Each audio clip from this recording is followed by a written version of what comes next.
Vamos lá, pessoal. Tudo bom? Vamos começar aqui mais um videozinho, né, da nossa aula. Hoje é o capítulo 1º do segundo livro, a segunda parte do livro dos Espíritos.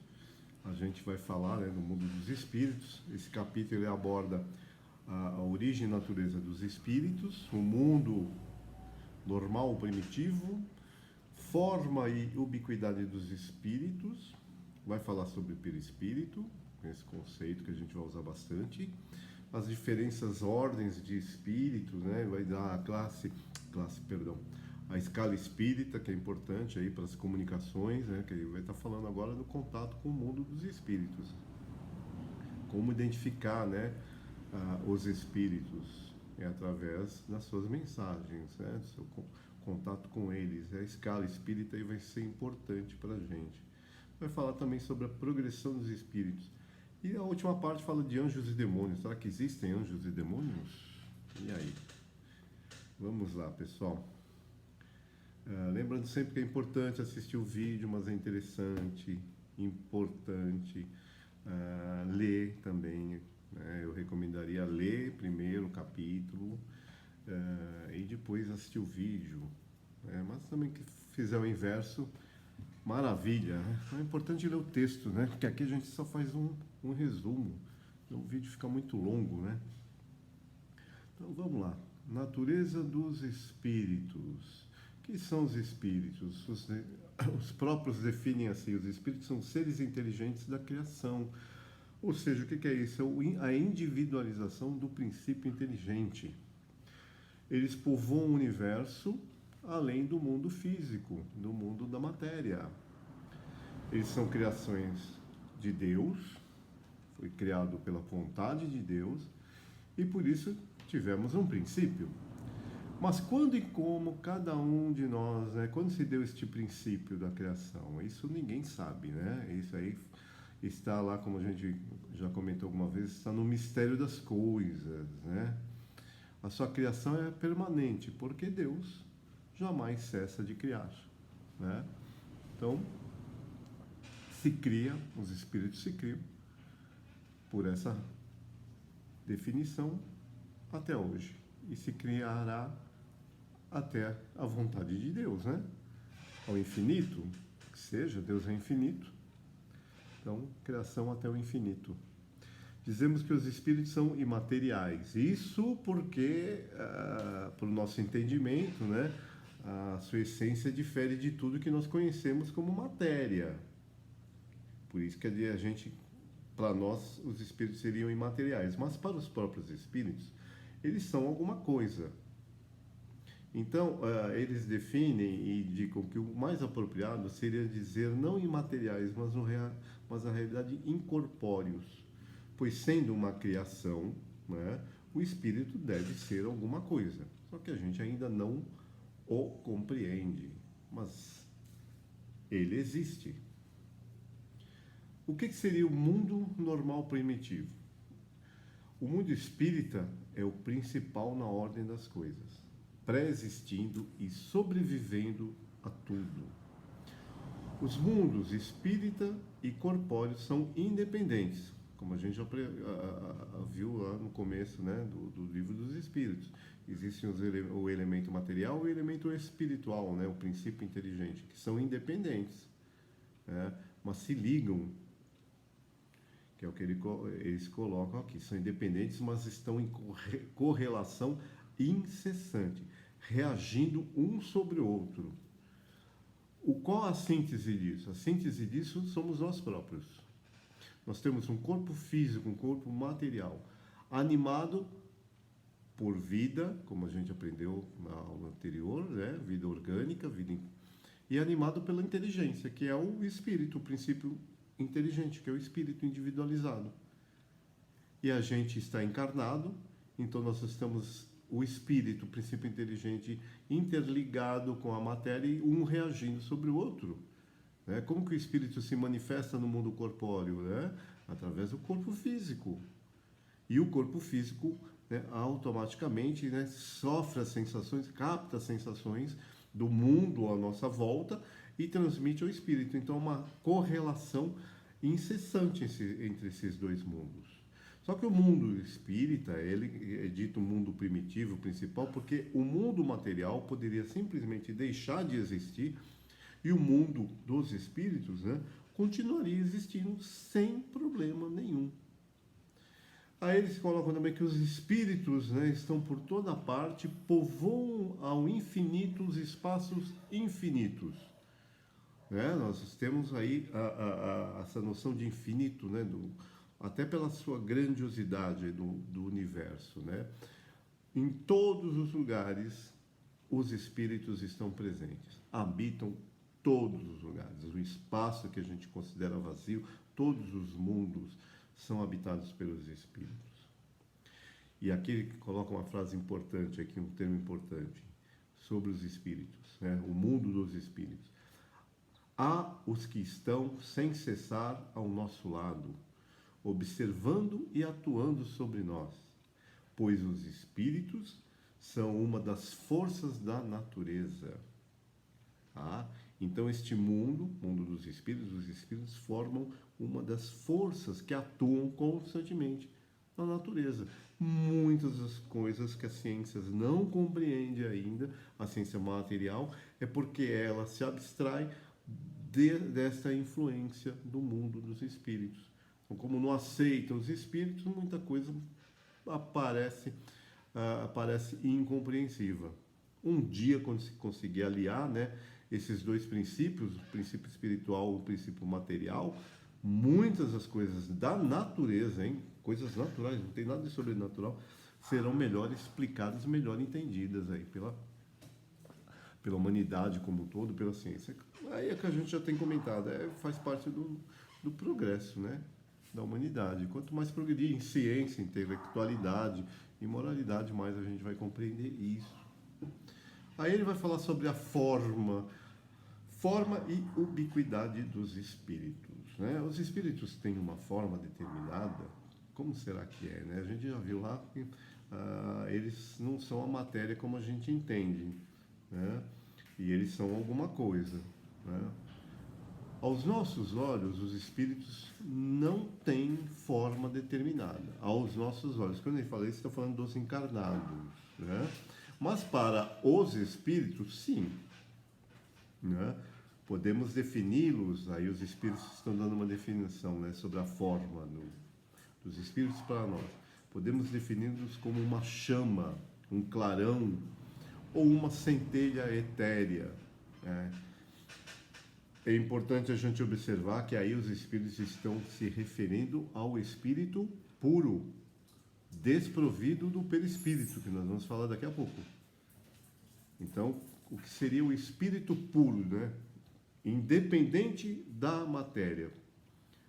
A gente não tem como determinar isso. É uma forma etérea. Então, eles colocam aqui, é uma chama. Para o espírito puro, eles se identificam. É algo. Né? Tem uma forma.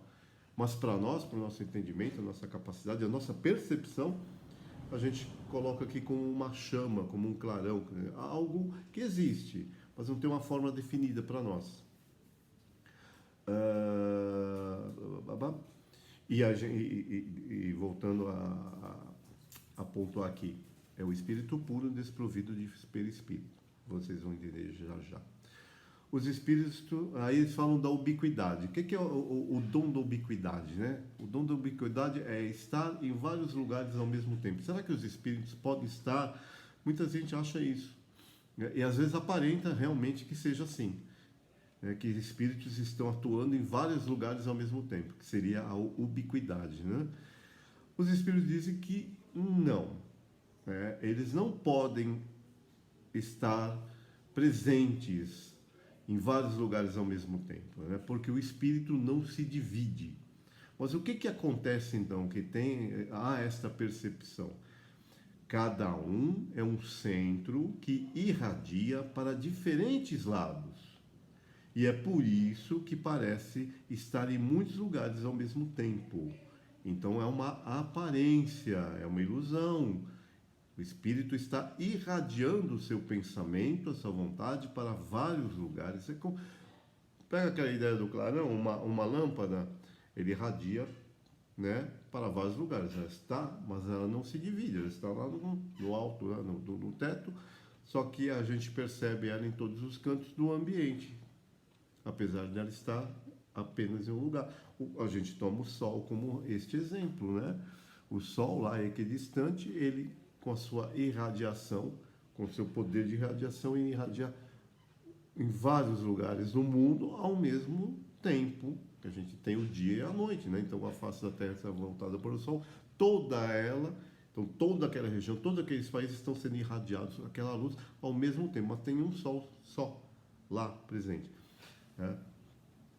Então é isso que dá a aparência da ubiquidade dos espíritos estarem em vários lugares ao mesmo tempo. Este poder de irradiação do que do seu pensamento. Mas esse poder de irradiação, ele depende do grau de elevação de cada espírito, né? Espíritos inferiores, imperfeitos, não conseguem, né, manifestar os seus pensamentos desta forma. São os espíritos mais elevados. Quanto mais elevado, né, o espírito for, mais ele consegue irradiar seu pensamento para vários focos ao mesmo tempo. E muitas vezes pode acontecer de espíritos... Pode até acontecer os espíritos dar mensagem em vários lugares, separadamente, por esse poder de irradiação. Olha só, mas olha o poder que deverá ter esse espírito, para conseguir influenciar, por exemplo, vários médiuns ao mesmo tempo, em vários lugares. Olha a ordem de elevação. Aí a gente vai entrar aqui no perispírito, lembra? Lá atrás a gente falou, né, sobre a forma. Aí era uma definição da forma do espírito por sem o seu perispírito. Mas o que é o perispírito? Né? Isso é importante a gente ter este conceito. Nós já falamos aí em vídeos anteriores, quando a gente estudou o que é o espiritismo, deu uma pincelada lá no livro dos espíritos, sobre o perispírito. E o livro dos espíritos vai se aprofundar a isso, principalmente quando agora a gente entrar na comunicação com os espíritos. O perispírito é um invólucro semimaterial, quer dizer, é matéria, mas é uma matéria mais etérea, tá? Mas é matéria, por isso que ele fala semimaterial, porque é diferente. Os espíritos sempre se referem à matéria como a gente entende, a nossa percepção de encarnados. Então ele é um invólucro semimaterial que serve de ligação entre o espírito e a matéria do corpo. É dessa forma que o espírito entra em contato com a matéria propriamente dita. O espírito, na sua essência, na sua pureza, ele não consegue agir diretamente na matéria. Ele precisa deste invólucro, que é formado lá, lembra? Fluido cósmico universal, tá? Tá no princípio aí do perispírito, da formação do perispírito.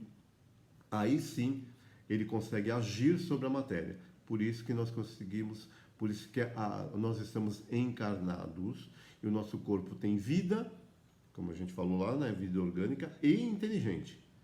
Porque aí a inteligência é o quê? O espírito se manifestando através do corpo e o intermediário é o perispírito.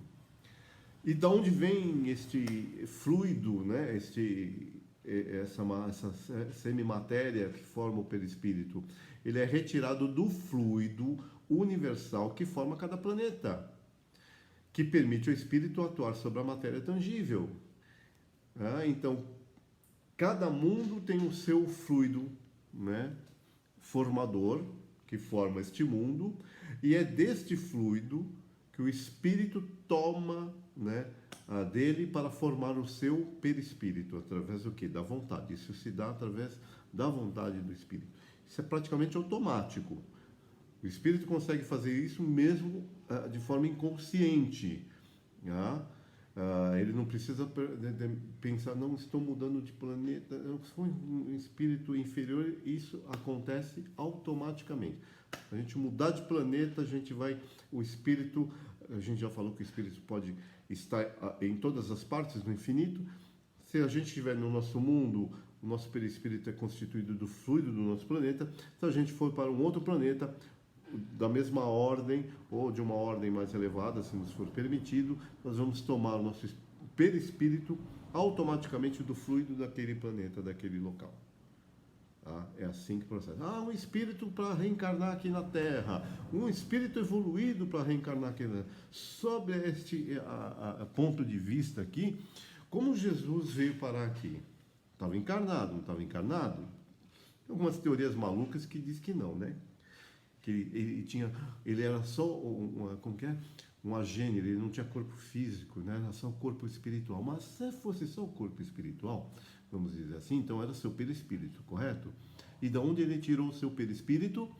Ah, supondo que ele não estivesse encarnado. Ah, espírito tão elevado não estava encarnado. Que um absurdo. Tira toda a grandeza do Cristo estar reencarnado entre nós. Aí que está a grandeza dele. Mas de onde ele tirou esse perispírito? Segundo a teoria aqui da doutrina dos espíritos, né? Kardecista, ele teria um perispírito formado no nosso fluido universal deste planeta, inferiorzão. Seria a única forma deste espírito elevado poder manifestar-se neste mundo. Segundo a doutrina dos espíritos, não poderia, né, ser um corpo etéreo, porque ele era evoluído, um espírito evoluído. Não, para se manifestar no nosso mundo, ele teria que estar ali com o mínimo do seu perispírito. Agora, seria um contrassenso, né? Ele está aqui, né, ter a aparência de ter nascido, porque ele não teria nascido, né? Se fosse um espírito sem corpo, né? Se fosse só a manifestação do seu perispírito, ele não teria nascido, correto? Mas, então, toda aquela concepção de Maria, que foi farsa? Tem algumas teorias. E aí, o que seria Maria? Foi enganada. Jesus já veio se manifestar neste mundo enganando. Então, pode acontecer de vocês ouvirem, se não ouviram, tem essa teoria maluca aí, de que Jesus não estava encarnado. Agora pensem comigo. Para vivenciar, para dar o exemplo, para sofrer, né? Ele veio falar de sofrimento, porque o crescimento espiritual através do sofrimento, que o sofrimento material é transitório, que através desse sofrimento você pode se depurar, se elevar, e aí ele vem e não sofre tudo isso, porque ele não estaria encarnado, sério. Então, a crucificação, o flagelo, nada disso, sério. Esse seria o exemplo? É um absurdo, né? Não sei se vocês concordam, mas seria tirar toda a grandeza do Cristo. A grandeza dele está realmente dele ser um espírito elevadíssimo, ter se sujeitado a reencarnar nesse mundo primitivo, inferior, tomar um perispírito deste fluido grosseiro e sofrer todas as agruras que nós sofremos como encarnados, e dá provas disso, de que você pode se elevar através da sua elevação moral, sobrepujar toda a sua imperfeição material, todos os obstáculos materiais. É ou não é uma grandeza? Aí sim, né? Aí vale, né? Esse é o Cristo que a gente segue. Pelo menos esse é o Cristo que eu acredito, né? Então lá, continuando com o perispírito aqui, já me estendi demais, né? Onde nós paramos? Ele toma determinada forma, o perispírito, de acordo com a vontade do espírito. É assim que ele nos aparece, seja nos sonhos, seja no estado de vigília, nas aparições, né, que podem acontecer, podendo muitas vezes tomar forma visível e palpável, né, nos fenômenos, principalmente Charles Richer, qual o outro, o grande estudioso dessas manifestações, agora não lembro, Charles Richer, o outro cientista, eu não vou lembrar o nome agora, me perdoem. Se eu lembrar, eu falo depois. E teve várias experiências de materializações espirituais.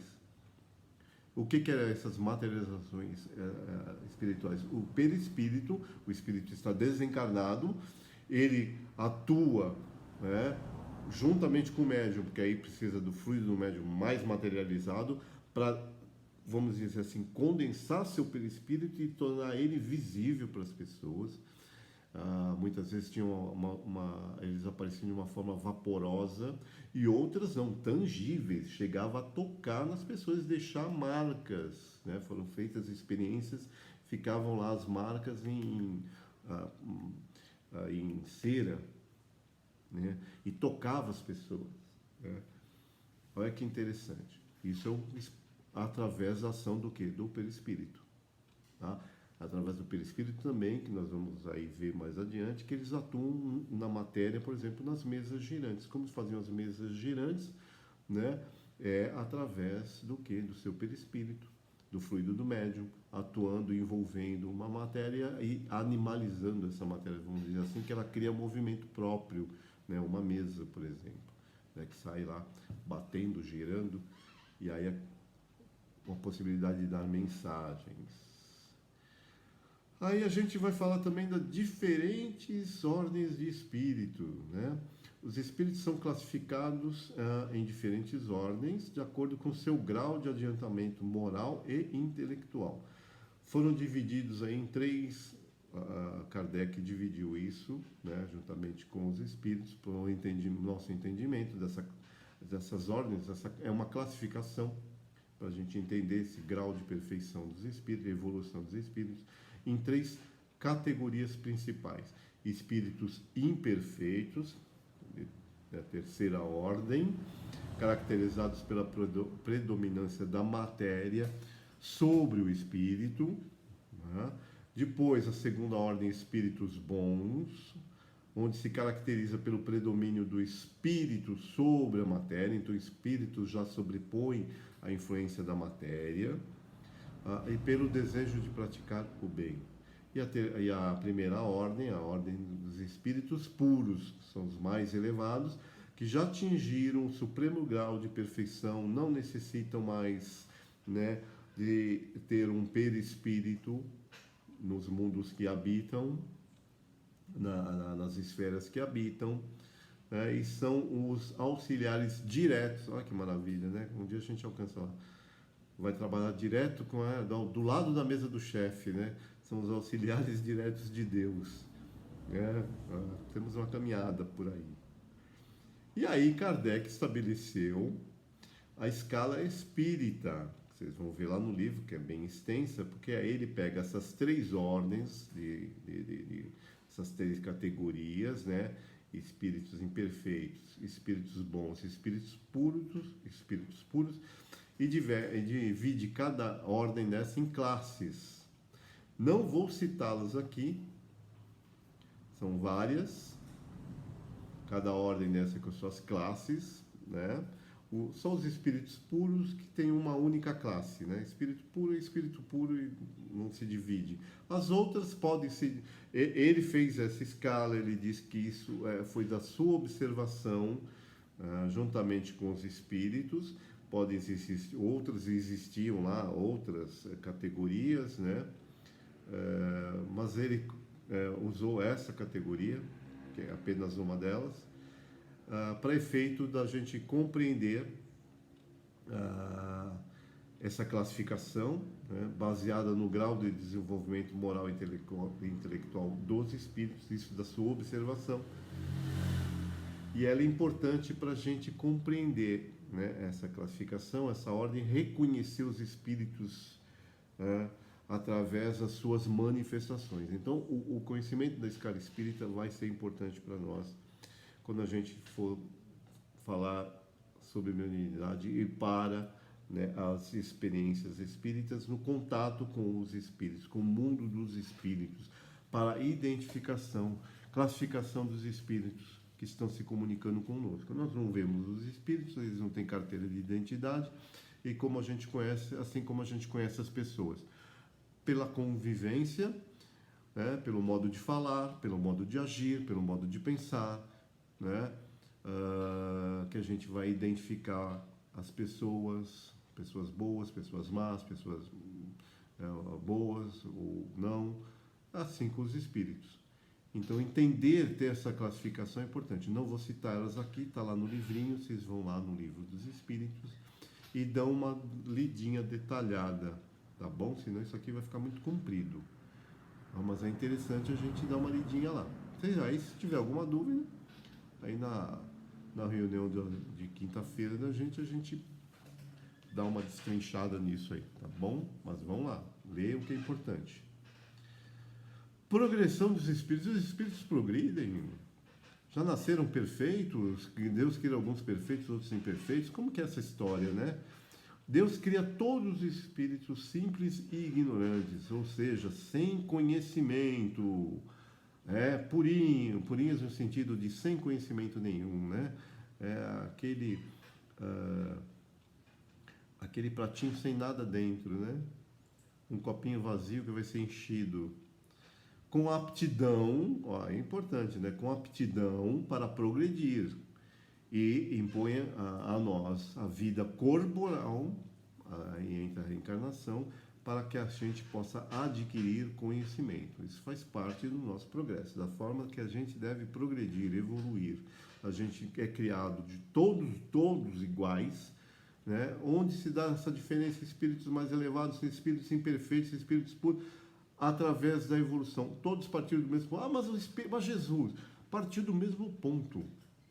Interessa, mesmo ponto. Mas quando foi que atingiu lá? Aí a gente não sabe. Cada um, dependendo da sua vontade, da sua experiência, pode progredir mais rápido, pode demorar mais. Aí vai de cada um, porque nós temos livre-arbítrio. Nós somos, a princípio, criados simples e ignorantes, sem conhecimento. Então, o nosso livre-arbítrio é limitado. É guiado por espíritos, né, que estão encarregados, a gente viu lá, os espíritos puros são encarregados de realizar o trabalho, o trabalho de progresso dentro juntamente com Deus, né? São os trabalhadores que criam, que fazem, participam da criação, entendeu? Diretamente com Deus. Então nós temos aí, a princípio, nós somos tutelados, vamos dizer assim, como uma criança, tá? A gente não deixa a criança nasce, a gente se vira, tá? Todos aí nasceram, cada um se vira aí como vai ter que viver, sobreviver. Não, a gente tutela, no sentido de que vai cuidar, vai alimentar, vai orientar até uma certa idade, não vai? Assim somos nós somos espíritos, quando nós somos criados, somos como crianças. A gente não conhece nada, não sabe nada. Como que a gente vai fazer escolha? Não, vai por aqui. É dado a nós, né, esses direcionamentos, né? A gente está comparando como uma evolução da criança. E os espíritos dizem que realmente é dessa forma. A comparação é perfeita. E aí nós vamos desenvolvendo, como as crianças, o nosso livre-arbítrio, o nosso poder de escolha, como as crianças. A gente fala, não, você tem que comer isso, verdura, isso, aí ela cresce e vai comer McDonald's. A gente não tem mais controle, porque é o livre-arbítrio. Eu quero comer McDonald's. E ela vai comer McDonald's. Apesar de ter aprendido, né, que é importante a gente comer outros alimentos mais saudáveis. Como nós, né? Hoje nós temos o exercício do nosso livre-arbítrio.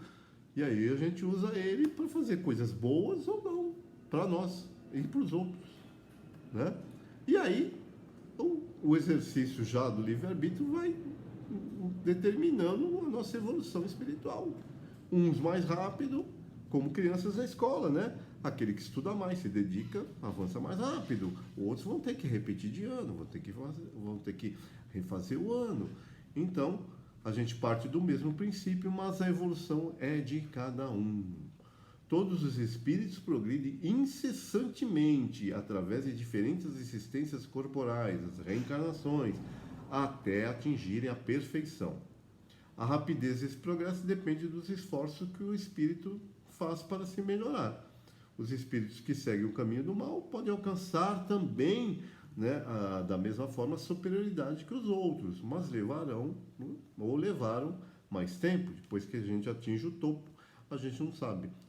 Só perguntando para o espírito, quanto tempo você demorou? Eu uns 300 mil anos. Outro, não, foi pelo menos uns 2 milhões de anos. Sei lá, né? De repente, vai saber. Os espíritos, isso é importante, hein? Os espíritos não podem degenerar. Quando o espírito conclui uma prova, ele adquiriu esse conhecimento, ele não perde mais. Ora, presta atenção. Adquiriu conhecimento. Quando a gente aprende a fazer uma determinada continha, a gente não esquece, pode não lembrar, mas quando a gente vai lá e diz, opa, lembrei, né? E vai fazer. Adquiriu, não perde. Se não adquiriu, eu não perdi. Não perdeu, é que você não adquiriu. É diferente. Mas se você adquirir este conhecimento do bem, por exemplo, alguma coisa, intelectual, você não perde isso. Então, não degenera, não degrada. Né? Ele pode, o que acontecer? Permanecer estacionário, mas voltar para trás não dá. O espírito agora evoluiu. Não. Ou ele não fez o progresso que achou que teria feito, o que a gente achou que teria feito, né? Ou ele simplesmente ficou lá paradinho e não evoluiu nada. E existem muitos casos assim. Né? A gente repete, às vezes, várias reencarnações e erra na mesma coisa, no mesmo ponto, por pura teimosia, muitas vezes. Teima na ignorância, é o livre-arbítrio. Livre-arbítrio. Então, uns vão mais rápido, outros demoram mais. Mas retrogradar, não. Não existe isso, hein, gente? Prestem atenção.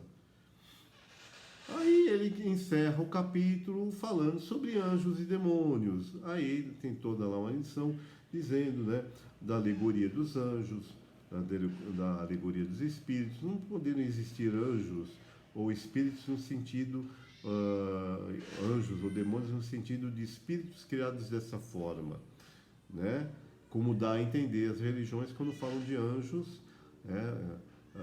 E os demônios, que seriam anjos decaídos, né? Mas o que seriam isso? Né? Espíritos criados para o bem, perfeitos, né? Espíritos criados perfeitos, e os demônios seriam os espíritos criados para o mal. Isso não existe.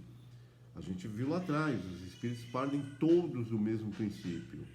Não tem essa de Deus criou alguns mais já perfeitos e outros não. Seria a suprema injustiça divina, né? Então, o que seriam anjos e demônios de acordo com a doutrina dos espíritos? Anjos podemos considerar anjos os espíritos puros, que atingiram a perfeição e gozam de completa felicidade. Isso seria anjos. A gente até fala, nosso anjo guardião. Né? Não é uma forma errada de falar. Né? Se a gente tiver esse entendimento. Tá? São espíritos puros, que já atingiram a perfeição. E demônios? Demônios são os espíritos imperfeitos, que ainda estão presos ao mal, sofrem as consequências de suas imperfeições. Né? Neste sentido, nós poderemos falar, sim, de demônios. A gente usa, na realidade, espíritos imperfeitos, espíritos impuros, né? Também a gente costuma usar. Mas a gente usa mais espíritos imperfeitos, espíritos maus, que estão nesta condição, mas a gente aprendeu que isso é uma condição temporária de imperfeição. E aí ele complementa, a gente conclui, que não há, como se acredita em algumas religiões, né, demônios, ou seja, seres que sejam eternamente destinados ao mal, que é essa concepção que as pessoas têm quando a gente fala de demônio, né? Pois a via do progresso está aberta a todos. Então, este é a concepção, a definição que a gente tem, que a gente pode usar perfeitamente dentro da doutrina dos espíritos, né, sobre anjos e demônios. Tá bom, gente? Seria isso o nosso tema. Realmente foi mais extenso. A gente está começando agora no livro 2 falar do mundo dos espíritos e do contato com o mundo dos espíritos, né? Então a gente vai daqui a pouco entrar em muitas partes aí nessa segunda parte do livro dos espíritos, já em contato com os espíritos, né? Que seria a mediunidade. Então é interessante essa segunda parte aqui, vai falar mais próximo do mundo, esse mundo espiritual, o mundo dos espíritos. É isso aí, pessoal.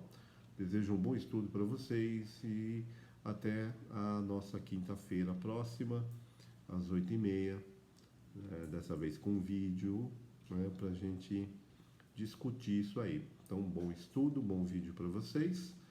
Não sei se alguém tinha falado, mas esses vídeos que a gente tem podem ser compartilhados para pessoas que vocês conheçam, que demonstrem interesse, né? Podem passar lá o linkzinho dos vídeos, né? Podem compartilhar. As pessoas podem depois entrar lá no canal, né? Através desses vídeos. Tem os outros vídeos que eu separei lá em playlists, né? Então tem todos aqueles vídeos que a gente falou sobre aquele livrinho O que é o Espiritismo, que é uma introdução, né, à doutrina dos espíritos, kardecista. Então a pessoa pode ver esses vídeos, né, para quem se interessar, tiver interesse, quem quiser passar, fica aí. Por isso os vídeos estão como públicos, tá bom, gente? Fiquem à vontade para compartilhar esses vídeos. E tirem lá suas dúvidas na próxima quinta, tá bom? Como diz a Dorinha, esse capítulo tem muitas páginas, mas muitas páginas importantes. Tá bom, gente? Por isso o vídeo foi comprido. Tem muitos minutos. Tchau, gente.